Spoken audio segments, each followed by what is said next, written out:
This is not how the mouth of Sauron looks in the Lord of the Rings books, but when I saw the Return of the King movie, I went to the dentist immediately. That stuff scarred me. What was up with that dude's teeth? But that's not how he looks in the books. In the books, he's a normal guy, as normal as you could be in Middle Earth. He's got a black helmet on and black robes, but the real scary part is how his horse is described.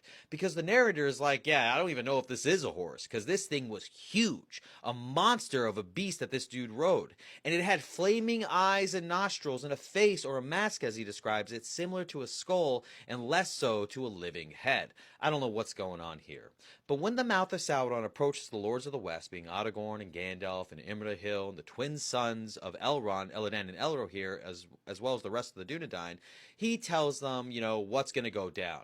That they have these trinkets showing that they caught these spies, which Sauron hates. He doesn't know why they would send them in there. Maybe he just, referring to Gandalf, maybe he just didn't care about them. And he shows them not only the mithril coat, but also Sam's sword that he got in the Barrow Downs, the Sword of Westernese, as well as the Elvish cloak, the Grey Cloak from Lothlorien, and the Elvish brooch. And everyone starts despairing immediately. And the mouth of Sauron mocks them, laughing at them, being like, yeah, we got your boys. And at that point, Gandalf is like, what are the terms? And this is what the mouth of Sauron says. He says, everything east of the Anduin belongs to Mordor. You don't live there anymore. Everything west to the Anduin, all the way to the Misty Mountains and the Gap of Rohan, will answer to Mordor. And you will be allowed to govern yourselves and whatever else, but you will repair Isengard after all the damage that you unnecessarily did. And it will be given to the lieutenant of Sauron. And it isn't Saruman.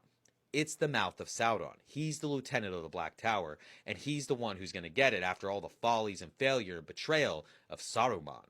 But yeah, after that, Gandalf's like, you know what?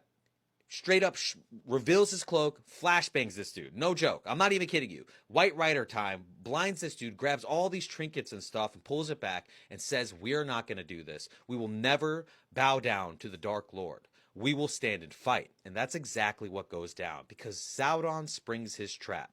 And out come Easterlings who have been hiding under the mountains, charging into the battle, and the gates open up and the full force of Sauron is revealed. But yeah, Mouth of Sauron didn't have those freaky teeth. He was just a black Numenorean or a descendant of one who existed in the south during the times of when Sauron ruled over all those lands.